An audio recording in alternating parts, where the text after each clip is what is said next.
Di sekitar kita, mungkin kita pernah melihat tingkah orang yang suka pamer. Mereka mungkin terlihat keren, unggul, dan mengagumkan dengan apa yang mereka miliki. Namun sebenarnya, realitasnya bisa jadi sangat berbeda jika Anda tahu, karena mereka memiliki alasan tersendiri untuk perilaku tersebut.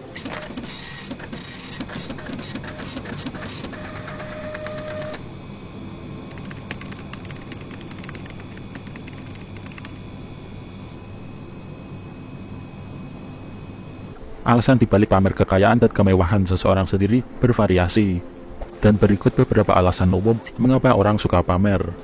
1. Mencari rasa aman. Ada beberapa alasan mengapa seseorang biasanya memamerkan dirinya hanya dalam situasi tertentu. Mulai dari kekayaan, gaya hidup mewah, pakaian, gadget, hingga jabatan. Banyak hal yang dapat dipertontonkan. Salah satu motivasi dibalik perilaku ini adalah perasaan tidak dianggap penting oleh orang lain. Dengan memamerkan diri, mereka berharap untuk membuktikan bahwa mereka penting, sehingga dapat menarik lebih banyak perhatian. Bagi mereka, ini merupakan cara untuk merasa lebih aman secara sosial. Sebagai contoh, seseorang yang benar-benar ahli dalam bela diri tidak akan menantang lawannya untuk memamerkan keahliannya, karena dia sendiri yakin dengan kemampuan yang dia miliki. Hal ini berbeda dengan pemula yang mungkin merasa perlu membuktikan kepada lawannya bahwa dia lebih unggul. 2. Mencoba menipu diri sendiri untuk melewati masa-masa sulit. Kita terkadang secara tidak sadar dapat terlibat dalam perilaku pamer, karena memang manusia tidak luput dari kesalahan. Namun, jika perilaku pamer berlangsung terus-menerus, hal tersebut bisa menandakan adanya masalah yang lebih dalam.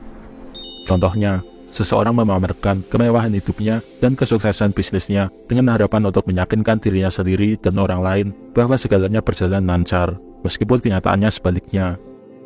Ini sebenarnya adalah menipu diri sendiri, di mana seseorang itu berusaha meyakinkan dirinya sendiri dan orang lain bahwa segalanya baik-baik saja. Meskipun sebenarnya tidak demikian, sebagai harapan masa-masa sulit akan teratasi. Namun akibat benarnya adalah situasi akan menjadi semakin berantakan. Jadi Anda jangan tertipu dengan pandangan seperti ini. Anda seharusnya bisa lebih berani jujur dan apa adanya. 3. Pengalaman masa kecil. Seperti yang telah dikemukakan oleh banyak psikolog klinis, pengalaman seseorang pada masa kanak-kanak sangat berpengaruh terhadap perilakunya saat dewasa. Evaluasi pengalaman masa kecil yang sulit penting untuk menemukan hal-hal baik dalam kehidupan dewasa. Jika seorang anak sedari kecil dihujani banyak perhatian dari orang tuanya, maka ia mungkin akan berusaha mempertahankan tingkat perhatian tersebut saat dewasa. Inilah inti dari perilaku pamer. Dengan demikian, perilaku pamer bisa dianggap sebagai upaya halus untuk mencari validasi sosial. 4. Obsesif. Seseorang yang sudah terobsesi untuk mendapatkan perhatian publik dapat mencoba memamerkan gaya hidup kelas atas dengan berbagai cara, termasuk memiliki mobil mewah, helikopter berbodi, tas bermerek, dan pakaian eksklusif. Semuanya bertujuan untuk menarik perhatian orang lain. 5. Ingin diterima atau diakui.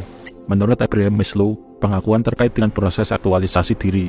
Ketika kebutuhan dasar dan psikologis seseorang terpenuhi, mereka tidak lagi tergantung pada pengakuan dari orang lain. Namun, bagi mereka yang memiliki tingkat aktualisasi diri yang rendah, pengakuan dari orang lain dapat menjadi penting untuk merasa diterima. Nah, itu dia alasan umum mengapa orang suka pamer. Namun tidak hanya kekayaan yang sering dipamerkan, banyak juga yang menunjukkan aspek lain dari identitas mereka, seperti prestasi intelektual, dengan memajang buku-buku yang telah dibaca, atau gelar pendidikan yang dimilikinya. Terima kasih telah menyimak video ini. Semoga bermanfaat. Jangan lupa like, komen, dan subscribe. Wassalamualaikum warahmatullahi wabarakatuh.